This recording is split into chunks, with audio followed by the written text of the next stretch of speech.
রেস্টুরেন্টের বাইরে এসে মেজবার কাছ থেকে বিদায় নিয়ে রিকশায় বসেছিল আকশা। ওর মনটা খারাপ ছিল কিছুটা। মেজবাহকে এত ভালোবেসে ফুল দিল, অথচ ফুলটা নষ্ট হয়ে গেল। ব্যাপারটা একেবারে অপ্রত্যাশিত ছিল। এমনটা না হলেও পারত। এই নিয়ে হা হুতাশ করছিল ও। যদিও মেজবা বলেছে এই ফুল নষ্ট হয়েছে তাতে কি, আবার দিতে, কিন্তু বাস্তব কথা হচ্ছে প্রথম দেওয়া ফুলের সাথে অন্য কোনো ফুলের তুলনা হয় না। ফুল তো হাজারও পাওয়া যাবে, কিন্তু আকশা যেটা শখ করে মেজবাহর জন্য কিনেছে সেটা কি আর ফিরে আসবে? সবচেয়ে বড় কথা, সময় তো আর ফিরে আসে না। যেই সময়টা কেটে গেছে সেটাকে শত চেষ্টাও ফেরানো যাবে না। যদি তাই হতো তাহলে বোধহয় পৃথিবীতে বিশ্বযুদ্ধ হতো না, জার্মান রাশিয়ার সংঘর্ষ লাগতো না, হিরোশিমার বিস্ফোরণও ঘটতো না। আকশা এসব ভাবছিল, তখনই ওর ফোনে টুংটাং মেসেজ আসার আওয়াজ পাওয়া গেল। ফোনটা আকশার হাতেই ছিল। ও তুলে নিতেই দেখতে পেল মেজবাহর মেসেজ। মেজবাহ ওর নম্বরে হোয়াটসঅ্যাপে টেক্সট করেছে, sorry for the last moment. ফুলগুলো ইচ্ছাকৃতভাবে ফেলে দেয়নি। আই নো তোমার মন খারাপ হয়েছে। তোমাকে মন খারাপ দেখতে ভালো লাগে না। সব সময় হাসি খুশি থাকবে। By the way, it was a beautiful day today, you looking so beautiful. মেসেজটা পড়া মাত্রই আকশার সকল মন খারাপ হাওয়ায় উবে গেল।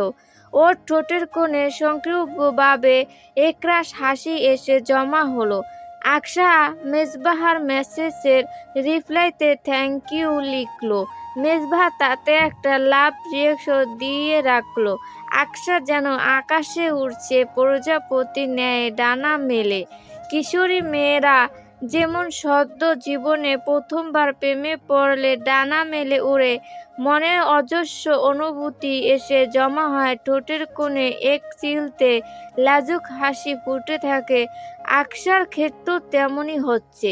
ও মেজবাহর প্রেমে ক্রমশই হাবুডুবু খেতে লাগলো। জীবনে এই প্রথম কারো প্রেমে পড়েছে। জীবনের 22টা বসন্ত পার হওয়ার পরেও আকশার জীবনে বহুল স্বপ্নের আকাঙ্ক্ষিত সেই প্রেম এলো। সে কি আর যে সে কথা! আজ আকশাকে কলি এসে মেহেন্দি পরিয়ে দিচ্ছে। আকশা নিজেও সুন্দর মেহেন্দি পরতে পারে, তবে নিজের বিয়েতে নিজে মেহেন্দি পরা খুবই ঝামেলার কাজ। কলি মেহেন্দি পরাচ্ছিল আর আকশা দুহাত মেলে বসেছিল। আকশা মেজবাহর কথা ভেবে মনে মনে হাসছিল। ব্যাপারটা খেয়াল করে কলি বলল, কিরে, কি হলো তোর? এভাবে পাগলের মতো হাসছিস কেন? আকশা জবাব না দিয়ে পাল্টা প্রশ্ন করল, প্রেমে পড়লেই মানুষ পাগল হয়ে যায় বুঝি? কলি প্রথমে আকশার কথা বুঝতে পারল না, পর মুহূর্তেই ধরতে পেরে উৎসাহিত হয়ে জিজ্ঞাসা করল, তুই প্রেমে পড়েছিস? কার? কার আবার? যার সাথে বিয়ে হচ্ছে তার, মেজবাহ ভাইয়ার। আকশা লাজুক হেসে জবাব দিতেই কলির চোখ বড় বড় হয়ে গেল। ও অবাক হয়ে বলল, তুই মেজবাহ ভাইয়ের প্রেমে পড়েছিস? কবে, কিভাবে? প্রেমে পড়ার কোনো সময়কাল হয় না। সৃষ্টিকুলের মানুষ যখন তখন যে কারো প্রেমে পড়তে পারে। আসলে প্রেমে পড়ার বিষয়টা নির্ভর করে পরিস্থিতি এবং মানুষের মন মস্তিষ্ক চিন্তাধারার উপরে। মানুষ বড়ই অদ্ভুত। কারো কারো প্রেমে পড়তে বছর দুয়েক সময় লেগে যায়, আবার কারো দুদিন।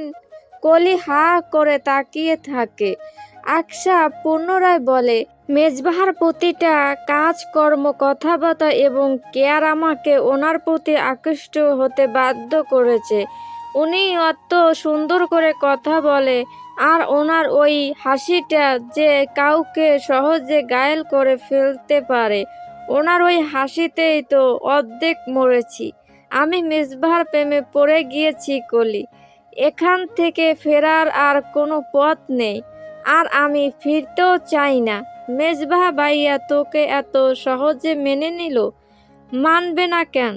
উনি তো আমাকে এখনো ভালোবাসেন। উনি নিজে বলেছেন আমাকে। আকশা দৃষ্ট আত্মবিশ্বাসের সাথে কথাটা বলল। আজ রাতে আকশার সাথে কলি ঘুমিয়েছে। আগামীকাল গায়ে হলুদ, এরপর বিয়ে। আকশাদের বাড়িতে জাঁকজমটপূর্ণ আয়োজন চলছে। বাহিরে লোক সমাগম অনেক। তবে আকশা কনে বিদয় ওকে আর আম্মা তাড়াতাড়ি ঘুমাতে পাঠিয়েছে। যদিও আকশার এখন ঘুম আসছে না, নানান স্বপ্নে বিভাগ মেজবাহকে নিয়ে হাজারটা স্বপ্ন দেখছেও। ভেবে রেখেছে বিয়ের পর মেজবাহর সাথে ট্যুর দেবে। এটা বোধহয় প্রতিটা মেয়ের স্বপ্ন। কলি ঘুমিয়েছিল, এদিকে আকশা অন্ধকার ঘরময় পায়চারি করছিল। তখনই হঠাৎ ওর মনে হলো মেজবাহকে একটা কল দেওয়া যাক। লোকটা জেগে আছে নাকি, শুনছে আর্মি অফিসারগণ রাতে দ্রুত ঘুমিয়ে যান। রাত জাগার অভ্যাস তাদের থাকে না। তবুও মনের মধ্যে একরাশ আশা নিয়ে আকশা মেজবাহকে হোয়াটসঅ্যাপে টেক্সট দিল। লিখলো, আছেন? আকশা একবার ফোনে সময়টা দেখলো, রাত 12:30। তখন মেসেজ দিয়েছে কেবলই। 2 মিনিট পরই মেসেজটা সিন হয়ে রিপ্লাই আসলো, হ্যাঁ বলো। কি করছেন? ল্যাপটপে কাজ করছিলাম কিছু। তুমি? পায়চারি করছিলাম। এখন আপনি ফ্রি? হ্যাঁ এখন ফ্রি। আকশা অনেকক্ষণ দোনামোনা করে স্তব্ধ হয়ে টেক্সট লিখলো, আপনার সাথে কলে কথা বলা যাবে এখন? Yeah sure. আকশা খুব খুশি হলো। তৎক্ষণাৎ বেলকনিতে যে মেজবাহকে কল দিল হোয়াটসঅ্যাপে। মেজবাহ কল রিসিভ করতেই আকশা বলল, রাতে খেয়েছেন? হ্যাঁ খেয়েছি। তুমি? রাতে খাওয়ার অভ্যাস নেই আমার। কেন? এমনি, একবেলার বেশি খেতে পারি না, শুধু দুপুরে খাই। এভাবে অনিয়মিত করলে চলবে? ঠিকমতো খাওয়া দাওয়া না করলে তো তুমি অসুস্থ হয়ে পড়বে। কিছু হয় না আমার, একদম স্ট্রং আছি। আচ্ছা আচ্ছা। আশকা খুব আত্মবিশ্বাসের সাথে কথাটা বলতেই মেজবাহ বিপরীতে বাক্যটুকু আওড়ালো। আকশা মেজবাহর কণ্ঠস্বর শুনে ফোনটা কানের সাথে একদম মিশিয়ে নিয়েছে। মেজবাহর কণ্ঠস্বর এত সুন্দর, ফোনে আরো মারাত্মক শোনায়। আশকা ফোন 2 হাতে চেপে ধরে রেখে বিড়বিড় করে বলল, বয়সটা এত বেশি সুন্দর কেন? কথাটা খুব একটা জোরে বলেনি আকশা, এমনভাবে বলেছে যেন ফোনের ওপাশে মেজবাহ শুনতে না পায়। তবে ওকে হস্তভঙ্গ করে দিয়ে মেজবাহ ওপাশ থেকে বলে উঠল, তাই নাকি? জি। আকশা কাঁপা স্বরে জিজ্ঞেস করলো। মেজবাহ বলল, বয়স সুন্দর। আকশা লজ্জা পেল। মেজবাহ বলল, তোমার বয়সও সুন্দর, অনেক সফট। আকশার লজ্জার মাত্রা বেড়েই চলল। মেজবাহ অপর প্রান্ত থেকে হঠাৎ জিজ্ঞেস করলো, হাতে মেহেন্দি পড়েছ? জি। আপনার নামও লিখেছি। ফটো দাও তো। আকশা দৌড়ে ঘরের ভিতরে গিয়ে আলো জ্বালিয়ে একটা ফটো তুলে সঙ্গে সঙ্গে মেজবাহকে পাঠিয়ে দিল। মেজবাহ ফটোটা দেখলো। হাতের ওপরে এবং তালুতে মেহেন্দি দিয়ে সুন্দর করে নকশা করা, তালুর মাঝখানে ছোট করে লেখা মেজবাহ। মেজবাহ ফটোতে একটা লাভ রিয়াকশন দিয়ে ফেলে রাখলো। আকশা কি মনে করে ওকে বলল, আপনার গানের গলা না ভীষণ সুন্দর, আমাকে শোনাবেন? গান?